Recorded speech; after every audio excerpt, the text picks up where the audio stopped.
You're listening to Scared Monkeys Radio. Once again, here's your host, Dana Pretzer.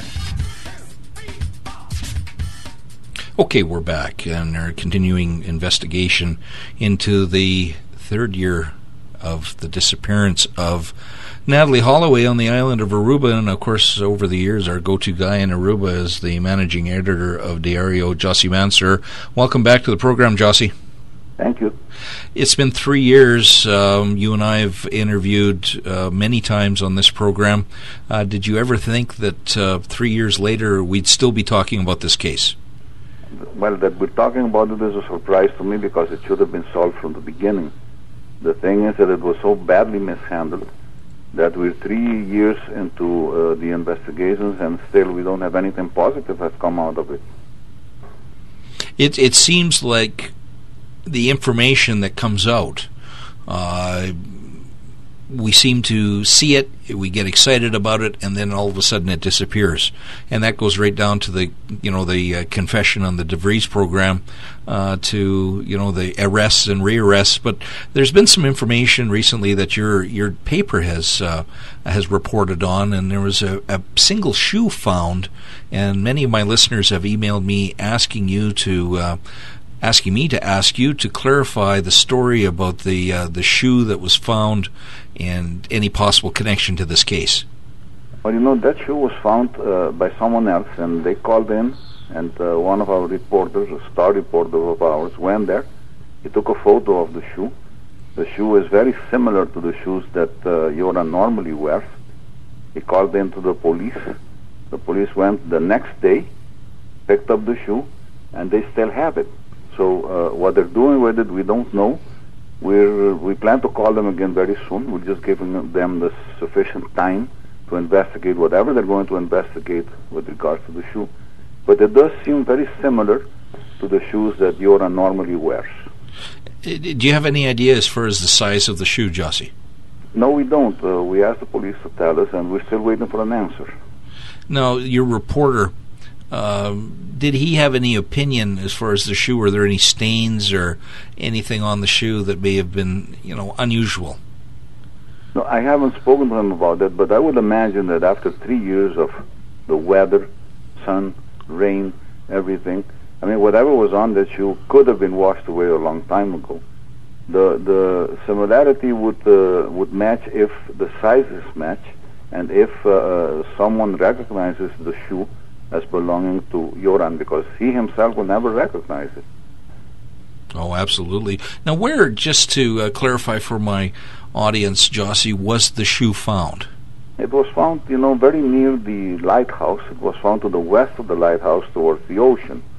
It was found hidden or stuck within some crevices and the rocks that we have there. It's a rocky terrain.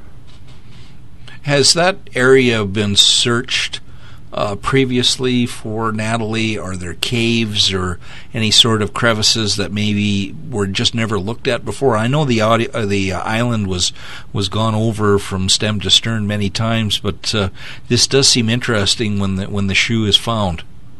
Well, as far as we know, and we followed this case from the beginning, the searches always took place to the north of the lighthouse and to the east of it. Mm-hmm. To the west of it, very little. And this shoe was found to the west of it, in the direction of the hotels, or to have a better orientation towards the ocean, to the west coast. One of my previous guests mentioned that, I've seen some stories on this, in fact a response from the Aruban prosecutor's office about another pond that's been drained, and as far as the search of it, do you know anything about that, and if there's any connection to this case? No, I don't. I've heard some rumors that some kind of a pond, a small pond, was searched. It was drained. For whatever reason, I don't know, because in the last few weeks or months, we have had some other people missing, at least one that we know of. Right. And maybe they were looking for him, and they're still looking for him somewhere. Maybe that's the reason why they drained that pond. Yeah, I don't think it has any relation to the Natalie Holloway case. There's been a report in your paper about the Officer Maduro case. Maybe you could shed some light on that as far as the question of the credibility of this officer. But we have absolutely no faith, no trust in this officer. I mean, in the beginning, I had a lot of confidence in Mr. Moss. He is the major prosecutor in this case and in many other cases. But from what's come forward after that, I mean, we've lost all faith in him, and that he's not partial anymore, that he's more or less politically influenced, that he will not prosecute anything that has anything to do with the people in government. He will only go towards the people in the opposition. And that creates a bad feeling amongst us here. Moss has come under many different criticisms regarding this case, most recently with some of his press reports talking about the Vandersloot case, and then doing a 360-degree turn and coming out with something else, and now basically not saying anything about it. There is a confidence issue, obviously, in the police and in the prosecutor's office. Has there been anything from either side as far as the Holloway investigation? No, we're not hearing anything from them. I mean, they always pretend. I mean, that's what they say to the public, that they're still investigating the case. But we don't have any positive results from that. We don't have any positive communications from them. They're not saying anything or revealing anything that they're doing. And if you ask me personally, my opinion is they're not doing anything. Yeah, that's true, because it's been very quiet. Jossie Mansour is here. He's the managing editor of Diario. Jossie, there's been some press reports, and I'm not sure if you can comment or want to comment on them. And again, we've seen this pretty much since day one of this case, about phone records and Beth Holloway, and that she was on her way to Aruba before Natalie was even reported missing, and things like that. Are you hearing any more of this, or is it just the same old, same old? No, I think that all that has disappeared ever since that tape came forward. The tape from Holland that has the confession of Joran as to how the girl died in his arms and how he called a friend to help him dispose of the body, etc., etc. Ever since that day, there's been a change in that attitude.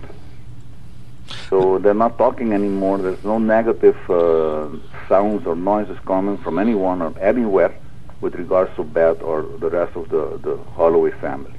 The Aruban people have gone through quite a production when it comes to public relations and the island of Aruba, and you and I have discussed this many times, Jossie, as far as the people. They're good people. Obviously this case wasn't handled right, and we have credibility questions as far as the police and the government. But if you were to talk to an everyday Aruban today and ask them about Natalie Holloway 3 years later, what do you think their comment would be? I think the comment would be that some of them still claim that the girl may be alive somewhere. Most of them know what happened to her, only they don't have any proofs like we don't.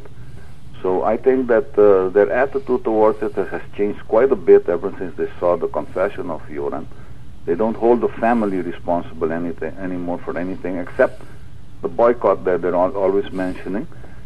And if you put that aside, I think that the feelings have changed 100% towards sympathy towards the family.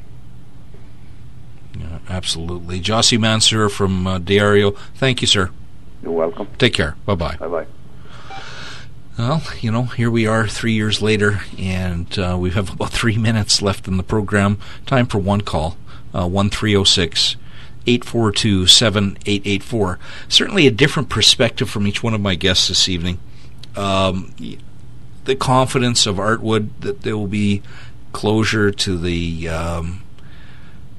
thoroughness of Clint Van Zandt to say, well, how much more do you have to do to get an answer? And it seems like answers will never come to Jossie Mansour, who has been, the rock as far as reporting the information, and now even Hans Moss has become questioned as far as his credibility goes. You heard Jossie say he's interested in prosecuting some cases, but not others. Now, I'm not sure about that. I don't know enough about those cases, but one thing is for sure, is that the Natalie Holloway investigation, now 3 years plus, they may say is open, but is kind of just floating around there.